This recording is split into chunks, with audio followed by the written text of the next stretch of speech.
विशेषण संज्ञा या सर्वनाम शब्दों की विशेषता प्रकट करने वाले शब्दों को विशेषण कहते हैं। जैसे बूढ़ी अम्मा ने घर के सामने खुले आंगन में एक नन्हा पौधा लगाया तथा उसमें थोड़ा खाद डालकर पानी दिया। अम्मा ने 2 साल तक पौधे की देखभाल की, फिर वह बड़ा पेड़ बन गया तथा उस पर सफेद फूल खिल आए।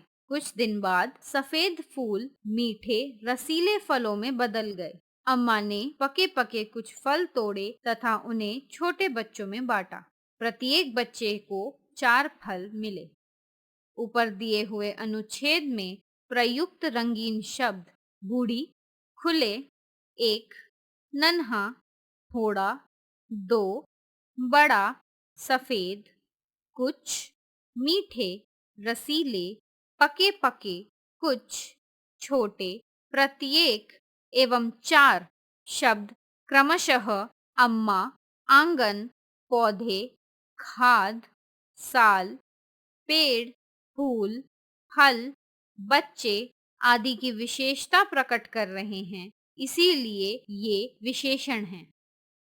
विषय विशेषण जिन संज्ञा या सर्वनाम की विशेषता बताते हैं उन्हें विशेष्य कहते हैं। जैसे लाल विशेषण मिर्च विशेष्य। 5 लीटर तेल, 5 लीटर विशेषण तेल विशेष्य। नमकीन पकौड़ियाँ, नमकीन विशेषण पकौड़ियाँ विशेष्य। विशेषण के भेद विशेषण के निम्नलिखित 4 भेद होते हैं: गुणवाचक, संख्यावाचक, परिमाणवाचक, सार्वनामिक। गुणवाचक विशेषण संज्ञा तथा सर्वनाम शब्दों के गुण, दोष, स्वाद, आकार, रंग एवं दशा आदि की विशेषताएं प्रकट करने वाले विशेषण गुणवाचक विशेषण कहलाते हैं। जैसे रंग काली, सफेद, हरी, मैली, चमकीली, गुलाबी, जामुनी आदि। आकार प्रकार मोटा, छोटा, गोल, तिकोना, लंबा, चौड़ा, आयताकार आदि। दशा अवस्था स्वस्थ, कमजोर, अमीर, गरीब, पतला, गाढ़ा आदि। स्वाद गंध मीठा, सुगंधित, फीका, सुवासित, खट्टा, नमकीन, चटपटा आदि। स्थिति बाहरी, भीतरी, अगला, पिछला, गतिशील आदि। गुण ईमानदारी, इच्छा, दयालु, बुद्धिमान, योग्य, ताकतवर, पवित्र आदि। दोष बुरा, दुष्ट, पापी, अयोग्य, आलसी, कामचोर, कठोर, निर्दय आदि। स्थान देश काल भारतीय, रूसी, जापानी, शहरी, प्राचीन, नवीन आदि। संख्यावाचक विशेषण जिन विशेषण शब्दों से संज्ञा तथा सर्वनाम की संख्या का बोध होता है उन्हें संख्यावाचक विशेषण कहते हैं। जैसे कामिनी 8वीं कक्षा में पढ़ती है। सभा में 100 लोग उपस्थित थे। युद्ध में बहुत सैनिक मारे गए। इन वाक्यों में 8वीं, 100 एवं बहुत संख्यावाचक विशेषण हैं। संख्यावाचक विशेषण के 2 उपभेद हैं। निश्चित संख्यावाचक विशेषण जिस विशेषण शब्द से निश्चित संख्या का पता चलता है उसे निश्चित संख्यावाचक विशेषण कहते हैं। जैसे गणना बोध 3, 4, 6, 8, 10, 20 आदि। क्रम बोधक दूसरा, चौथा, पांचवा, आठवां, 10वां आदि। आवृत्ति बोधक दोहरा, इखरा, दुगना, चौगुना, षटकोण आदि। समूह बोधक दोनों, तीनों, चारों, 10 आदि। प्रत्येक बोधक, हर 8वें दिन, हर एक, प्रत्येक आदि। अनिश्चित संख्यावाचक विशेषण, जो विशेषण निश्चित संख्या का बोध नहीं कराते हैं उन्हें अनिश्चित संख्यावाचक विशेषण कहते हैं, जैसे कुछ, कई, थोड़े, बहुत आदि। परिमाणवाचक विशेषण, जिन विशेषण शब्दों से किसी वस्तु की मात्रा या नापतोल का पता चलता है उन्हें परिमाणवाचक विशेषण कहते हैं, जैसे उसकी कमीज में 2 मीटर कपड़ा लगता है, 5 किलो देसी घी लाओ, सब्जी में थोड़ा नमक डालो, इतनी सी दही से काम नहीं चलेगा।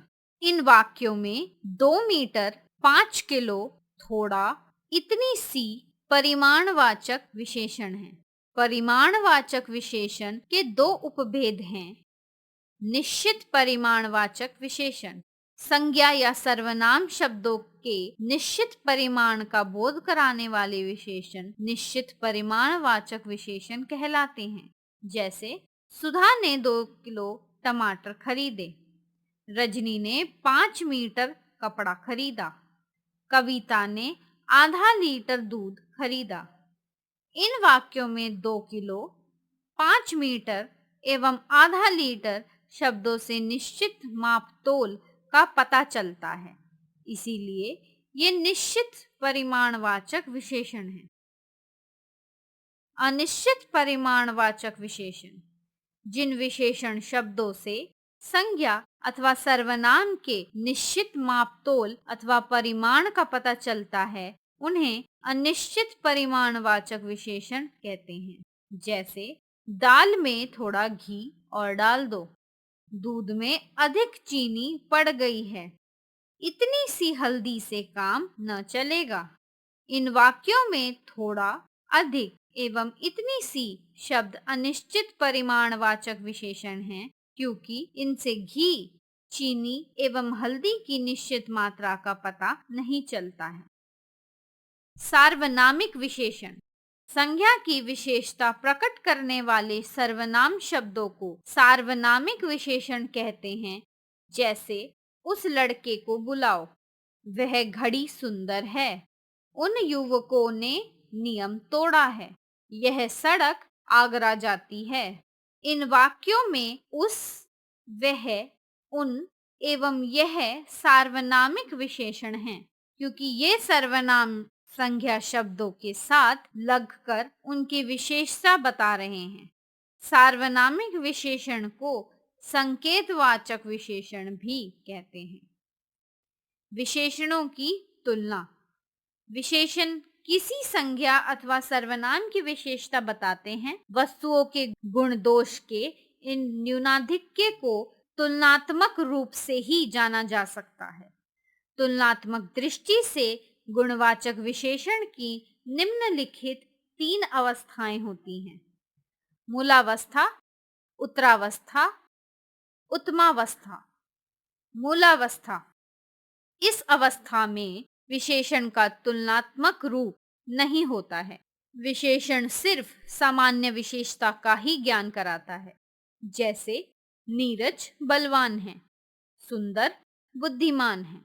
उत्तरावस्था, इसमें 2 व्यक्तियों अथवा वस्तुओं के गुण दोष की तुलना द्वारा उनके न्यूनाधिक्य का ज्ञान होता है, जैसे परेश सुरेंद्र से अधिक बलवान है, महेंद्र रमन से अधिक बुद्धिमान है।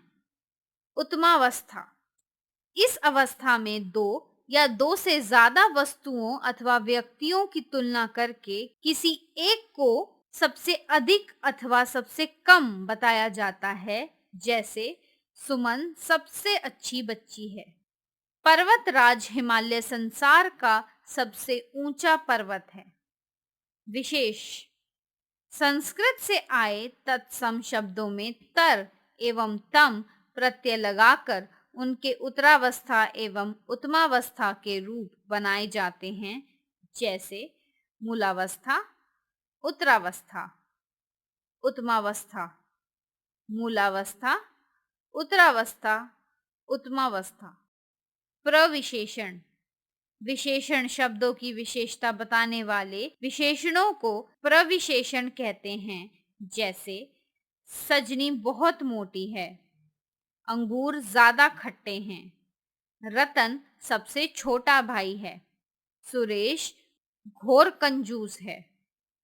इन वाक्यों में बहुत, ज्यादा, सबसे, घोर प्रविशेषण हैं।